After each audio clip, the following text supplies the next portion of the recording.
Hey guys, this is Alex, and I'm here to bring you another installment of developing your psychic abilities. Y'all know I love a process, okay? So we just gonna recap on what we've done so far.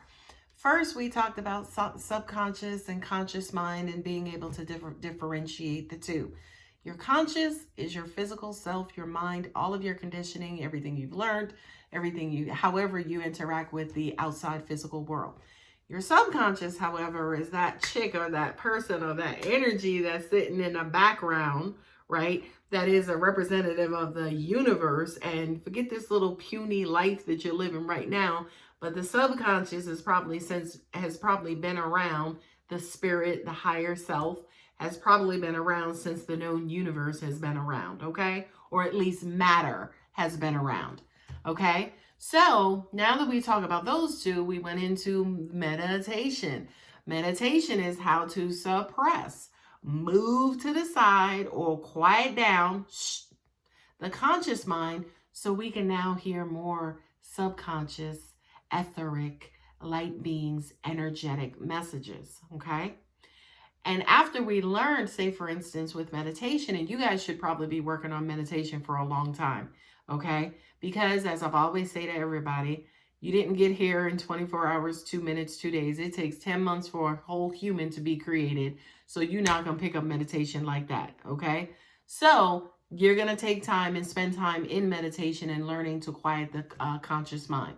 For those of you who are getting good at it, right, we talked about angelic, spiritual, God communication, communicating with other beings of light or subconscious or energy, however you want to quantify it or qualify it, right? The spirit, the soul, what source energy, call it whatever you want. It's still energy anyway. So once you quiet down the subconscious mind, now we're learning to listen to the subconscious chatter or the energetic chatter that's out there in the universe. We talked about being able to translate it. We talked about, it coming in chunks of light, in notions, in soft voices, in things of that nature, and you being able to take that and translating it into physical human English, okay? So what, Alex, do we talk about today, okay? There's one very, very, very important thing that I want you guys to know. The higher and higher and higher you tend to vibrate, and the more spiritual that you get, okay, you kind of move away from, the religious aspect of spirituality, and you start moving into science, believe it or not. You start learning about the science of the known universe that is around you, how it came to be, how we came to be, right? Then you kind of start learning about signaling and transmissions and the speed of light and the speed of sound and how energy kind of moves through naturally, right? Outside of material beings, because we are material matter beings, right? So you learn how energy moves without any kind of matter associated with it. And then you have to learn how energy moves with matter around it, or that energy being inside of the matter as we are as humans, right? And again, I always say this, go and take your temperature. It should say something around 97, 98.6. That heat is not coming from, you just, rubbing your hands together all day. That is coming from a direct energy source inside of you, okay? So this is why it's important for you guys to practice, because it's like from here on in, now we're going to start to move over and move into science and the science of things. Science and spirituality, believe it or not, are one and the same, okay? We had religion, right? Who the first, taught us the first, Copernicus and Galileo and the Catholic Church thinking that man was the center of the universe. And I forget if it was Galileo or Copernicus who came along and was like, no, we're not. Okay. And it just, from there on in is where we have the battle between religion and science. It all started from that, believe it or not. Okay. But again, the higher and higher you go, religion, unfortunately, it is what it is. Religion, unfortunately, starts to shed away and disappear, and we are forced to rely on the science, okay? So in this installment, we talk about the science of things like dreams, astral projection, and astral travel, okay? We could talk about like premonitions. Out-of-body experiences is astral travel as well. So now let's talk about, as an example, when the physical energy that's inside of you starts to move around and decides it wants to communicate maybe with other energy, or maybe it just wants to go on a day trip and then come back, okay? So those are the things that we're going to touch on. Let's talk about dreams first, okay? Please do me a favor and just go out on YouTube and just key in what is a dream, okay? Because everything you thought dreams were, you're going to discover they're absolutely not, okay? Scientifically, okay? And I'm not a scientist by any means. This is just all my research and learning that I have done. Scientifically, dreams are when the subconscious mind rests, right? The subconscious mind and other parts of the brain shut down to give the conscious mind and the body rest from the day's stress, okay?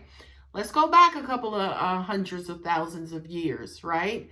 Think about cavemen, right? Primary source of cavemen: food, shelter, protect family, right? Those three things. So can you imagine how stressful that might have been? You know, they didn't go to Walmart and go get some chicken wings, okay? There probably weren't even chickens back then. So they had to hunt for their food sources. They had to travel. They had to deal with the elements. I often wonder, like, how early cavemen like discovered winter and the fact that, holy shit, it's cold.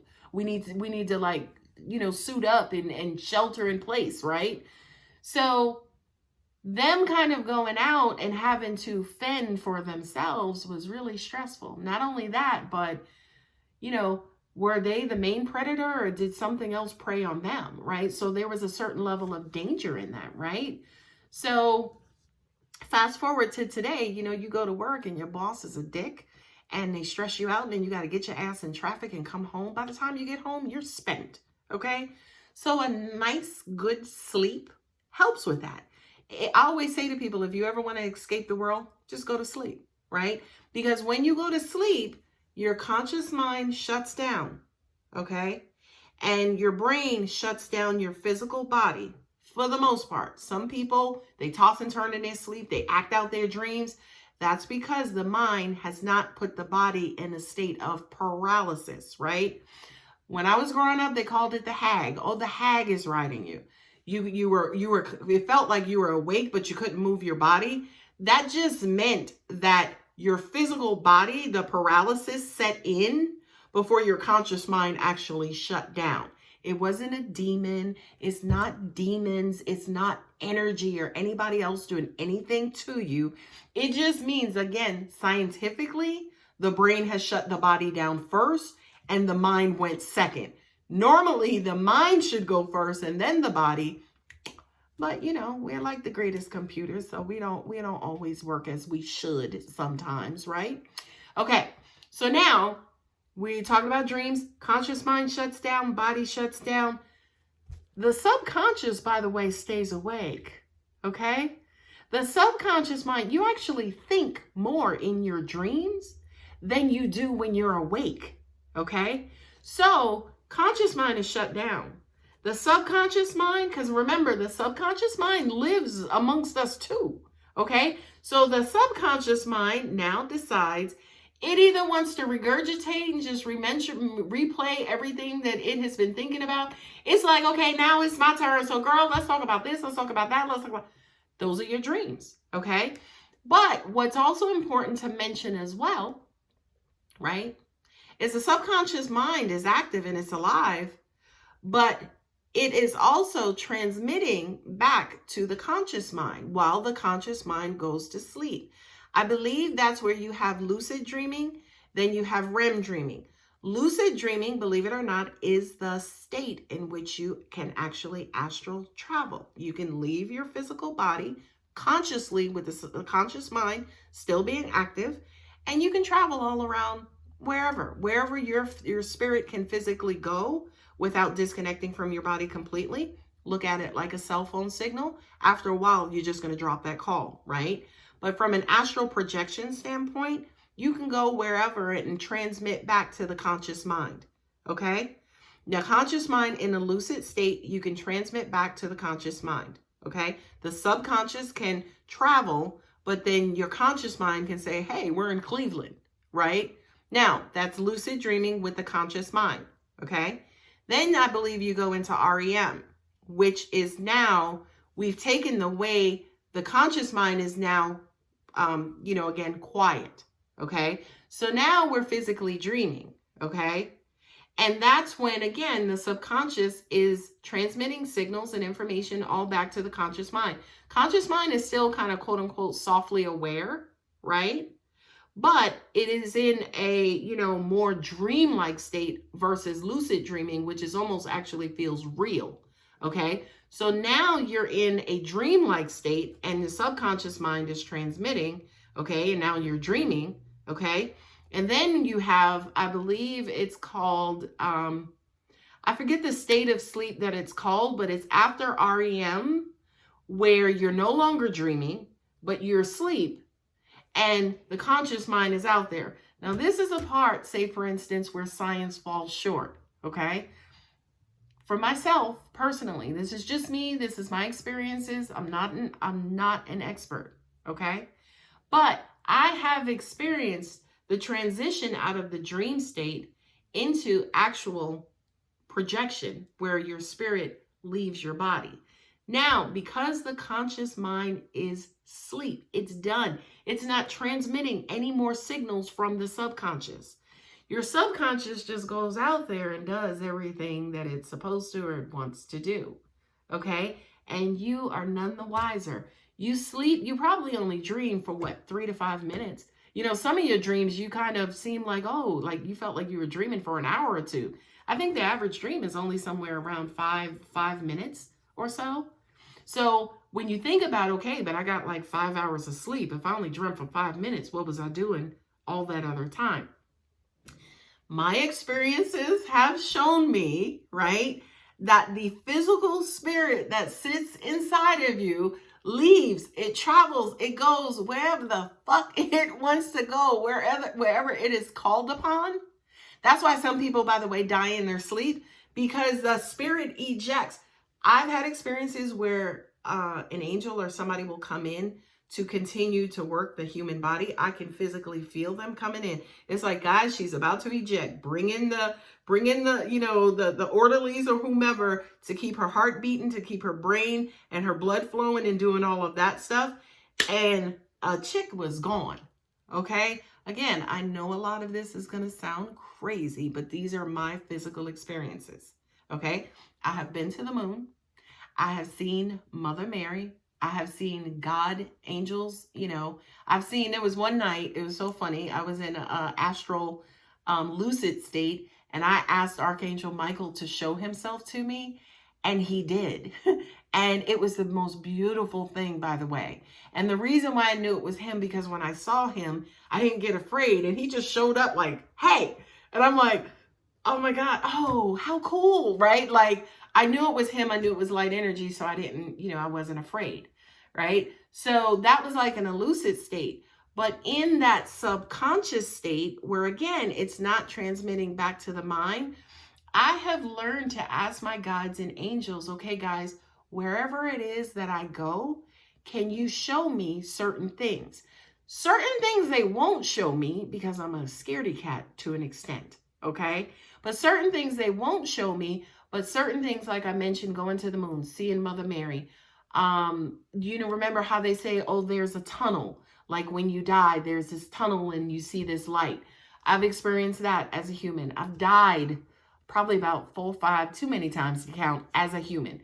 Okay. And I'm talking blacked out, no breath. I was on my way out of here. One time I had to struggle and fight and get back. It was shortly after the birth of my daughter. I was like, no, I'm not ready yet. And I was going down the tunnel and I was like, okay, I'm not ready yet.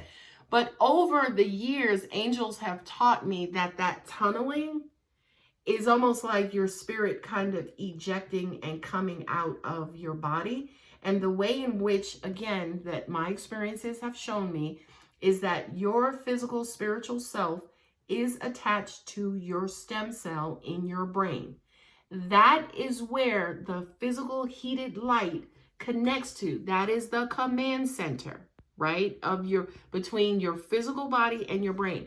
When you think about the stem cell, when people die or people are pronounced brain dead, the stem cell is no longer active, okay? The rest of their body is working, kind of, sort of, as in they're breathing, right? They could be on a ventilator, right? Life support machine. Their brain no longer has activity, right? But I do kind of, what I'm getting is that the rest of the say, for instance, your respiratory, your blood flow, your breathing, I believe it's a machine that has to keep that alive, because your spirit, the CPU, right? The part of you, say for instance, that has all of your spiritual and genetic coding comes out of you. So now the body, say for instance, doesn't have that main power source, and it doesn't have that main information source that makes you human, okay? So when you are sleeping, my experiences, okay, I have felt the physical energy come out of myself, and that's where the tunneling effect is, right? It comes out of myself, and then it just kind of goes. But you may say to yourself, well, Alex, how does it know to come back? And at the end of the day, I couldn't tell you. All I could just say is that's the order of the universe. That's God's will, right? In that, no, you still belong here. You still have work to do. You still got to get up for the next day and go help somebody. So it knows to come back. Now, here's the thing that pissed me off, because my mother said to me, and when I tried to explain to her that I was astral traveling, she said, you better be careful, because you're gonna try to come back and your body's not going to be there. She scared the shit out of me. That's why I don't astral travel, or I have issues astral traveling, because I don't necessarily, I know my body's going to be here when I come back, but it's almost like she put a fear or something inside of me. So now, by the way, when I do need to astral travel, the part that relays back to the conscious mind, the angels just suppress that. So I still can travel. They just suppress the part that makes me afraid, okay? Trust me, y'all, I know a bunch of this is sounding like pure hokum. It sounds like I'm fucking batty and I've lost my ever-loving human-born mind, okay? And by the way, the more spiritual you become, yes, absolutely, the crazier you feel, okay? Not only that, but I'm sharing this with you guys, and I don't really share this with a lot of people, a lot of other humans, period, right? But these were my experiences, and I know God and angels and universe are going to do whatever they need to do with this information. So for those of you who might have had these similar experiences, you know, maybe you can relate, okay? Or even if you have these experiences going forward, you can relate, okay? So now, keeping up with the dream state, when the spirit is out there doing whatever, the day that I kind of met Mother Mary, and I actually met somebody else here in the physical state who had the exact same experience I did with this, you know, angelic cosmic figure. The day that I met her, we were actually in space, right? And you know, space is a vacuum. There is no air. There is no sound, right? So we were there, and I met her, and she was all glittery and sparkly, and I was just so happy. And then it was like, boom, I had to kind of come back or leave. That normally, because the subconscious mind is quiet and shut down, I never would have been able or should have been able to kind of process that, understand, know that, and have that physical thought and experience, right? Because again, the part of my mind that speaks English and identifies and labels and all of that stuff was shut down. But I had, again, said to my angels, hey guys, I want to be able to see. I want to be able to know. So please find some way to, you know, sit it somewhere. Then when the conscious mind comes back online, it'll pick it up and be able to translate it. And those have been my experiences. I've had experiences where I've stopped breathing in my sleep momentarily. That's for my spirit to eject and this other spirit to come in and control my body and breathing and brain activity and all of that stuff. I've experienced that like more times than I can count, right? Not only that, but when I'm laying down and I'm sleeping in the bed, my angels will jolt me, my feet, my toes wiggle really, really fast. That's my angel's way of saying, okay, you ready? You ready to go? Get your keys, you got your phone. Like, that's their way of saying, okay, we're about to come in or you're about to go out. Okay, for me personally, you guys may have your own experiences. Anyway, so your spirit is out there in the subconscious state. It's not transmitting anything back, or it's transmitting nuggets based on, what instructions you've given to God, angels, universe, right? It's transmitting stuff back, but it's out there doing whatever. Then by the time you wake up, right, your spirit comes back in, okay? And now the conscious mind, again, goes into REM sleep. So now your subconscious mind is now transmitting back to your conscious mind. Hey, here's where you went. Here's what you saw. Hey, here's what you did. Okay. So that's the second part of dreaming as well, right? Then you come out of that REM sleep. Yeah, that REM sleep when you're dreaming. Then you go into a lucid state where now you can hear, say, for instance, yeah, maybe your son is in the bathroom brushing his teeth, but you're kind of in a dream state. You may hear your alarm clock that's going off is reading the traffic report. But again, you're still coming out of that sleep state, and then boom, you come out of sleep. Okay. So I know that was a lot. I know, again, it sounds crazy as fuck, but these have been my physical experiences. And I promise you guys, I'm as sane, if not more sane than most people. Okay. So now you say to yourself, okay, Alex, well, what about dream interpretation? Is that really, true? And, is dream interpretation possible? And the answer is yes. And another answer is absolutely, depending on how you train it, right? There are some sources that say, hey, if you want to know certain things or you want to dream about certain things, you can ask questions right before you fall asleep and the answers will be in your dream. Not only that, but more and more these days we're finding where people are trying to get into that lucid state because they want to kind of quote unquote control their dreams.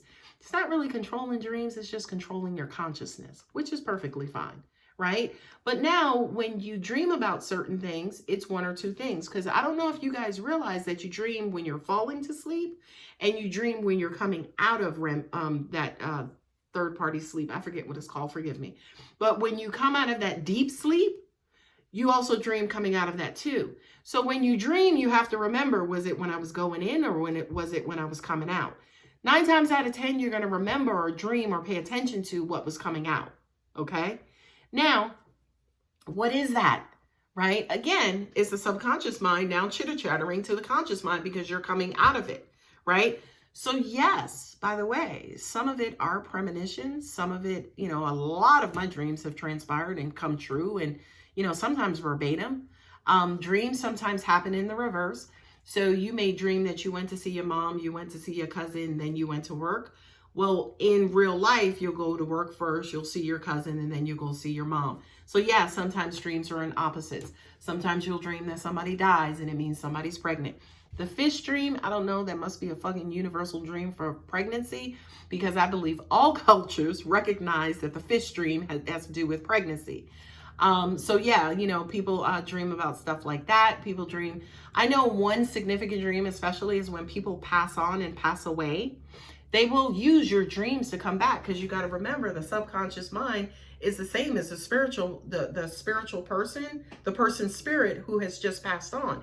They're brothers and sisters. They're connected. So they will use the dream state to come back to you, right? To give you messages, to help you heal, to let you know that they're okay, to let you know that they love you. That's why I always say to many of my clients who have lost somebody who's deeply significant to them, go ahead and deal with the emotional trauma, because as soon as you're done with that, because emotional trauma will block you, right? Especially sorrow. It's going to block you. But once you have dealt with that and your subconscious mind, because remember, my very first video said I had a subconscious block that was blocking, I had a conscious block that was blocking my subconscious mind. Grief will do that. So once you are done with the grief and you stop blocking, say, for instance, the subconscious mind, I got to use this hand, so it should have been that way. But anyway, once you're finished with your grief, now your subconscious mind can start to transmit and translate messages that are coming from loved ones and anything else that it's been doing in the ethers, right? So, yes, absolutely, your dreams are prophetic, right? Not all, some are. They are deeply and highly symbolic. And again, it could depend on you as well. My dreams are ridiculously symbolic. Sometimes I will dream of somebody who has the same astrological or zodiac chart of the person that spirit is trying to tell me about. So I'll dream about maybe my sister who's a Virgo, but the person who I'm dealing with is a Virgo. So I'll dream about my sister, but the message in a dream about my sister has nothing to do with my sister. It has everything to do with this Virgo, okay? Remember when I said to you guys that when you start communicating, you'll develop your own language with, conscious source energy, right? God, angels, universe. That's the same thing that's true with dream and dream symbolism, okay? The universe, God, angels, universe will use certain symbols to get your attention and to communicate messages to you. One example, my angels know, okay? Do not bring my children in my dreams, okay? Because they know as soon as I dream about my children, I am on 10. I am going into high alert, like what the fuck is going on? So anytime I dream about my kids, as soon as I wake up, I pay extra attention. Y'all all right? Y'all good? Be careful. Oh, you're going to go over here? Let me take you. Let me drop you. Now, by the way, they're not all negative. But again, because of my relationship with my energy system, they know that my kids are a trigger for me, especially if I dream about them. Okay? So this is something, again, just like communicating with your energy system, God, angels, universe, you will have to develop this same kind of coding for your dreams as well. The dream interpretation books, they help sometimes. If your angels know you're going to look in the dream interpretation books, then they'll use those. You see what I mean? But sometimes they won't.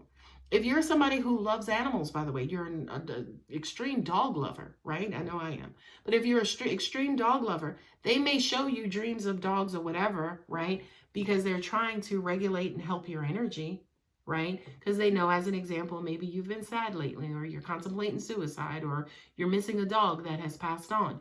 They'll bring the energy to you because they know what kind of emotional attachment you have. But in some cases, they're not saying to you, hey, go get a dog.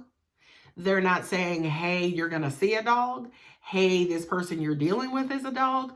They just may be doing it to help heal you, to help you maybe with the next couple of steps or the next phase within your life. Okay. So absolutely, dreams are chocked with all kinds of information. You guys just have to figure out what that information is and how it relates to you specifically. Okay, so I'm going to try and summarize. We did a recap. We talked about, the different levels of consciousness, I'll call it, because I swear to you, every time I watch things like How the Universe Works or just certain shows about our known universe and deep scientific shows, they start talking about consciousness. Like, how do we know we're not dreaming right now? You don't, right? Dreams, consciousness are interchangeable. So if you hear me, kind of change them up, know what I'm talking about. Okay. Anyway, the different levels of consciousness, you have lucid, right? Then you have REM, then you have deep sleep, then you have astral projection. Then you have lucid, which is astral projection. You have REM sleep, which is dreaming, and your subconscious and conscious are chattering. They're going back and forth. Then you have deep sleep, where the spirit just decides it wants to do whatever it wants to do with or without your permission. And then it comes back. When it comes back, it may kind of leave you little nuggets as to where it's been and what it's been doing and who it's been seeing, right? But again, that's based on your code and your relationship with the universe, right? And then when it comes back, you go back into REM, which is conscious and subconscious chattering, going back and forth, right? And also subconscious coming back in and saying, hey, I went to Cleveland last night. Were you there? Right? Now you're in REM, and then you go to lucid, and then you go back into full physical consciousness, which is assumed reality, right? Whatever you define reality as. So guys, remember something. These videos from here on in are going to be very, very, very, very freaking technical.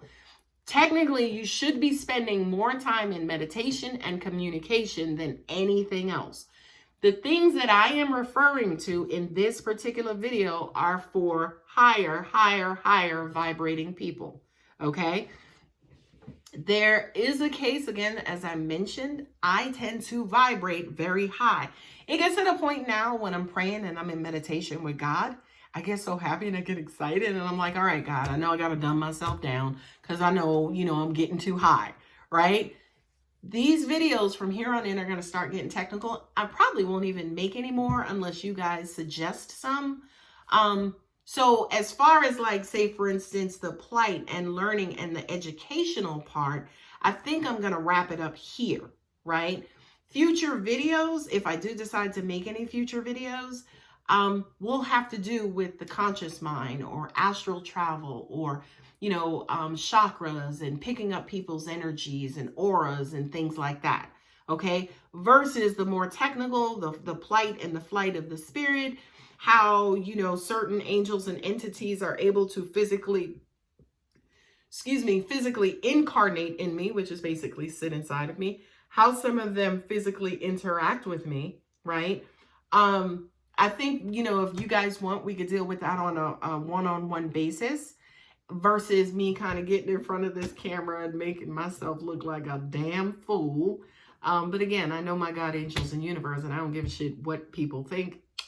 I only give a shit what he thinks. Anyway, if you've enjoyed this video, if you've liked it, y'all know what to do. If you're not subscribed, go ahead and subscribe. Just as a heads up, in the month of July, I am changing the name of my channel from Alex Angel Tarot to Alex's Tarot and Tings, okay? Because I got some other stuff that I want to share with y'all too. Anyway, I hope this helps. And if you have any questions, go ahead and leave them below. Please don't write me a book because I'm dyslexic. I don't like books. Just get in and get out, okay? Or if you have more personal questions, you don't want to look like a damn fool like me, go ahead and just email me. I think I'll leave my email address in the description box below. But anyway, guys, I hope that helps. Love you. I promise you I'm sane. Bye.